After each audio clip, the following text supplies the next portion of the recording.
皇后，樊太医，靖王妃刚刚生了，是个小世子。皇后，靖王妃已经产子了，你再加把劲儿。朕的几个皇儿不是早夭，就是因为战乱流落民间。如果皇后生下的是位公主的话，那么你们也不必再等吴三桂破城了，就直接送朕上路吧。陛下，陛下，生了。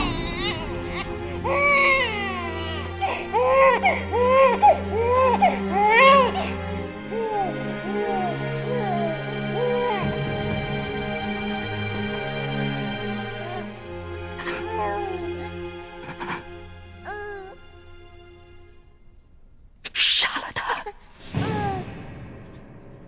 皇后，今天先生曾经说过，这孩子倘若是个公主，便是来传递亡国之音的妖孽。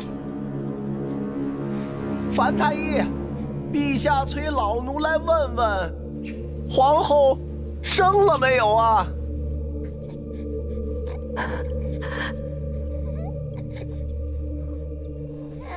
刘总管，快去向陛下报喜，皇后顺利诞下皇子，母子平安。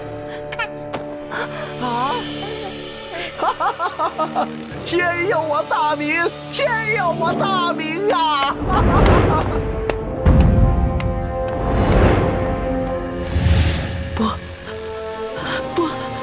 不行不行不行！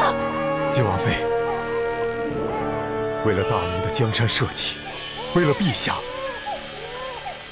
也为了您最爱的晋王，樊篱恳请王妃以大局为重啊！陛下，好啊，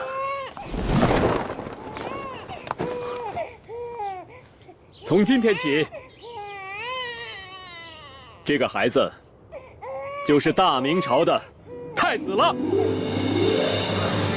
恭喜陛下！陛下！陛下万岁万岁万万岁！太子千岁千岁千千岁！